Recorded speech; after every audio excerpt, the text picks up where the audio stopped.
அவங்களோடதே உயிர் உள்ள வரைக்கும் நான் வாழணும்னு விரும்புறேன். இது ஏன் மேல சத்தியம்.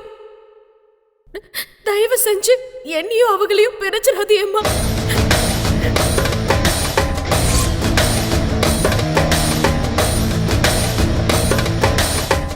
உங்களை பார்க்க எனக்கு ரொம்ப ஷாக்கா இருக்கு.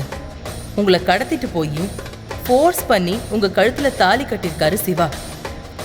அவரோட தான் கடைசி வரைக்கும் வாழுவேன்னு நீங்க உறுதியா சொல்றீங்களே, எப்படி? உங்களை மாதிரியான பலவீனமான பெண்கள் இருக்கிறதுனால தான் சிவா மாதிரியான ஆண்கள் தப்பு மேல தப்பு பண்ணிட்டு இருக்காங்க.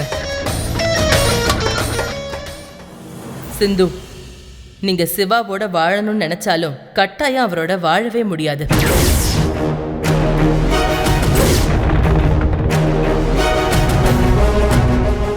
சிவா ஸ்னேகாவை லவ் பண்ணி ஏமாத்திருக்காரு.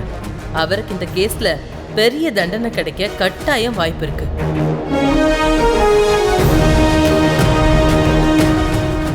அவர் ஜெயிலுக்கு போயிட்டாருன்னா உங்களால அவரோட சேர்ந்து வாழவே முடியாது. நீங்க நல்லா யோசிச்சு உங்களோட முடிவை சொல்லுங்க.